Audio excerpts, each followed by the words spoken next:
ಪ್ರತಿಭಟನೆ ಉದ್ದೇಶ sir, ಇವತ್ತೇನೇ RSS ಅವರು ನಮ್ಮ ಪ್ರಿಯಾಂಕ್ ಖರ್ಗೆ ಸಾಹೇಬ್ರಿಗೆ ಏನು ಬೆದರಿಕೆ ಆಗ್ತಿದ್ದಾರೆ, ಈ ಬೆದರಿಕೆ ವಿರುದ್ಧ ಸರ್ ನಾವು ಈ RSS ಸಂಘಟನೆ ಅನ್ನೋದು ಸರ್ ನಾವು ತಾಲಿಬಾನ್ ಸಂಘಟನೆನೋ RSS ಸಂಘಟನೆ ಅಂತ ನಮ್ಗೆ ಇವತ್ತರೆಗೂ ಗೊತ್ತಾಗ್ತಿದೆ ಸರ್.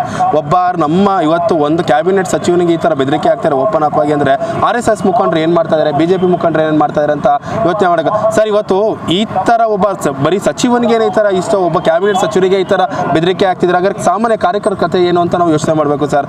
ಮುಂದೊಂದು ದಿನ ಮುಂದೆ RSS ಈ ಥರ ಕಾರ್ಯಕರ್ತರುಗಳನ್ನ ಅವರ ಹಸ್ತುಬದ್ಧತೆ ಇಟ್ಕೊಳ್ಳೋದ್ರೆ ಮುಂದೊಂದು ದಿನ ಸರ್ ದೇಶಕ್ಕೆ ಅವ್ರು ತುಂಬ ಕಂಟಕ ಆಗ್ತಾರೆ ಸರ್ RSS ಅಂತ ನಾವು ಈ ಮುಖಾಂತರ ನಾವು ಮಾಡಿ ಮಧ್ಯ ಮುಖಾಂತರ ಕೇಳ್ಕೊಳ್ಳೋದಷ್ಟೇ.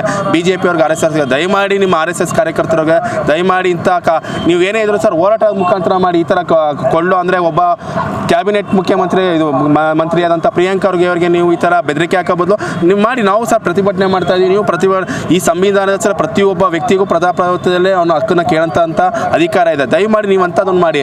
ಇಲ್ಲ ಮುಂದೆ ಬನ್ನಿ 1 to 1 ಯಾರೇ ಇದ್ರು ಸರ್ ಆ ಥರ ಬೆದರಿಕೆ ಹಾಕೋ ಬದಲು ಮುಂದೆ ಬಂದು ಅದು ಏನಿದೆ ಸಚಿವರು ಮುಂದೆ ಬಂದು ನೀವು ಕೇಳೋಂಥ ಪ್ರಶ್ನೆ ಮಾಡೋಕ್ಕಂತ ಎಲ್ಲರಿಗೂ ಅಧಿಕಾರ ಇದೆ. ಬಂದು ಕೇಳಿ. ಅವ್ರು ಓಪನ್ ಅಪ್ ಆಗಿ ಹೇಳಿದ್ರಲ್ಲ ಸಾಹೇಬ್ರು, ನೀವು ಯಾರೇ ಬಂದು ನಾವು ಕೂತ್ಕೊಂಡು ಮಾತಾಡೋಕ್ಕೆ ಮುಖಾಮುಖಿ ಕೊಡುತ್ತೆ ರೆಡಿ ಇದೀನಿ ಅಂತ ಹೇಳಿದ್ದಾರೆ ಸರ್. ಒಬ್ಬ ಸಚಿವರನ್ನ ಕೂಗುಮರಿ ಅಂತಾರೆ, ಒಬ್ಬ ಶಾಸಕರನ್ನ ಅವರು ಗುಗ್ಗುಮರಿ ಅಂತ ಹೇಳಬೇಕು ಸರ್. ಕೂಗುಮರಿ ಅನ್ನೋದು ತಪ್ಪಾಗುತ್ತೆ. ಹಾಗೂ ಗುಗ್ಗುಮರಿ ಅಂತ ಯಾಕಂತಂದರೆ ನಮ್ಮ ಆಲ್ರೆಡಿ ಪ್ರಿಯಾಂಕ್ ಖರ್ಗೆ ಸಾಹೇಬರು ಆಲ್ರೆಡಿ 3 ಸಲ ಸಚಿವರಾಗಿದ್ದಾರೆ.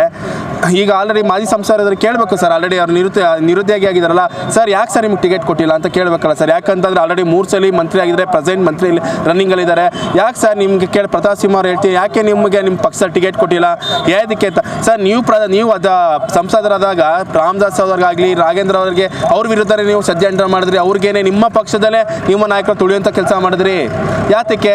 ನಿಮ್ಮಲ್ಲೇ ನಿಮ್ಮ ಪಕ್ಷದಲ್ಲಿ ನಿಮಗೆ ಬೆಲೆ ಇದ್ದ ಮೇಲೆ ಬೇರೆ ಪಕ್ಷದ ಬಗ್ಗೆ ನಾಯಕರ ಬಗ್ಗೆ ಮಾತಾಡೋಂಥದ್ರಲ್ಲಿ ಅಸಹ್ಯ ಇದೆ ಸರ್. ಪ್ರತಾಪ್ ಸಿಂಹ ಅವ್ರಿಗೆ ಹೇಳೋದಿಷ್ಟೇ ಸರ್, ನಿಮ್ಗೇನಾರು ಪ್ರಿಯಾಂಕಾ ಎರಡಕ್ಕೂ ನಿಮಗೆ ಅದ್ರ ಅರ್ಥ ಗೊತ್ತಿಲ್ಲ ಅಂತಂದರೆ ಸರ್ ನಾವು ಕನ್ನಡ ವ್ಯಾಕರಣ ಬುಕ್ನ ನಿಮ್ಮ ಮನೆಗೆ ನಾವೇ ಕೊರಿಯರ್ ಮಾಡ್ತೀವಿ. ದಯವಿಟ್ಟು ನೀವು ವ್ಯಾಕರಣ ಒಂದ್ಸಲಿ ನೋಡಿ.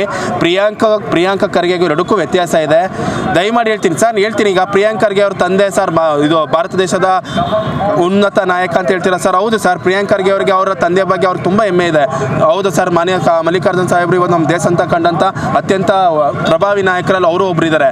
ಅದೇ ಥರ ಸರ್ ನಿಮ್ಮ ತಂದೆ ಬಗ್ಗೆ ನೀವು ಹೇಳ್ಕೊಳ್ಳೋದಕ್ಕೆ ಯಾಕೆ ಸರ್ ನೀವು ನಾಚಿಕೆ ಪಡ್ಕೊತೀರಿ? ನಿಮ್ಮ ತಂದೆ ಹೆಸರು ನೀವು ಹೇಳಿ, ನಾವೇನು ಕೇಳ್ತಿಲ್ಲ. ನಿಮ್ಮ ತಂದೆ ಬಗ್ಗೆ ನೋಡಿ ಸರ್, ನಮ್ಮ ತಂದೆ ಒಬ್ಬ ರೈತ ಅಂತ ನಾವು ಹೇಳ್ಕೊಳ್ಳೋಕೆ ನಾವು ಹೆಮ್ಮೆ ಪಡ್ತೀವಿ. ಹಾಗೆ ನಿಮ್ಮ ತಂದೆ ಬಗ್ಗೆ ನೀವು ಹೇಳ್ಕೊಳ್ಳೋಕೆ ಯಾಕೆ ನಿಮ್ಗೆ ಅವಮಾನ ಅಂತಂದರೆ ಬೇರೆ ತೊಗೆತಾರೆ ಅವ್ರ ಹೆಸರನ್ನ ಅವ್ರ ತಂದೆ ಹೆಸರು ಹೇಳೋದ್ರಲ್ಲಿ ಅವ್ರಿಗೆ ಆದಂಥ ಅವ್ರಿಗೆ ಗರ್ವ ಇದೆ ಸರ್. ಪ್ರಿಯಾಂಕಾ ಖರ್ಗೆ ಅವ್ರಿಗೆ ನಮ್ಮ ತಂದೆ ಮಲ್ಲಿಕಾರ್ಜುನ ಖರ್ಗೆ ಅವರು ಒಬ್ಬ ದಲಿತ ನಾಯಕ ಅಂತ ಅವ್ರಿಗೆ ಹೇಳ್ಕೊಳ್ಳೋಕ್ಕೆ ತುಂಬ ಭಾಳ ಹೆಮ್ಮೆ ಇದೆ ಸರ್. ಹಂಗೆ ಸರ್ ನಿಮಗೂ ಪ್ರತಾಪ್ ಸಿಂಹ ನಿಮ್ಮ ತಂದೆಯವ್ರಿಗೂ ನಿಮ್ಮ ಹೆಸರು ಹೇಳ್ಕೊಳ್ಳೋಕ್ಕೆ ಅವಮಾನ ಆದರೆ ಬಿಟ್ಬಿಡಿ. ಇಲ್ಲಾಂದರೆ ನಿಮ್ಮ ತಂದೆ ಹೆಸರನ್ನು ತೆಗೆದುಬಿಡಿ ನಿಮ್ಮ ಇದರಿಂದಾನೆ, ಆಧಾರ್ ಕಾರ್ಡಿಂದಾನೆ. ದಯಮಾಡಿ ಸರ್ ಬೇರೆ ತಂದೆ ಬಗ್ಗೆ ಮಾತಾಡೋಕ್ಕೂ ಮುಂಚೆ ಸ್ವಲ್ಪ ಯೋಚನೆ ಮಾಡಿ ಅಂತ ಹೇಳ್ತಾ ಇದ್ದೀನಿ ಸರ್.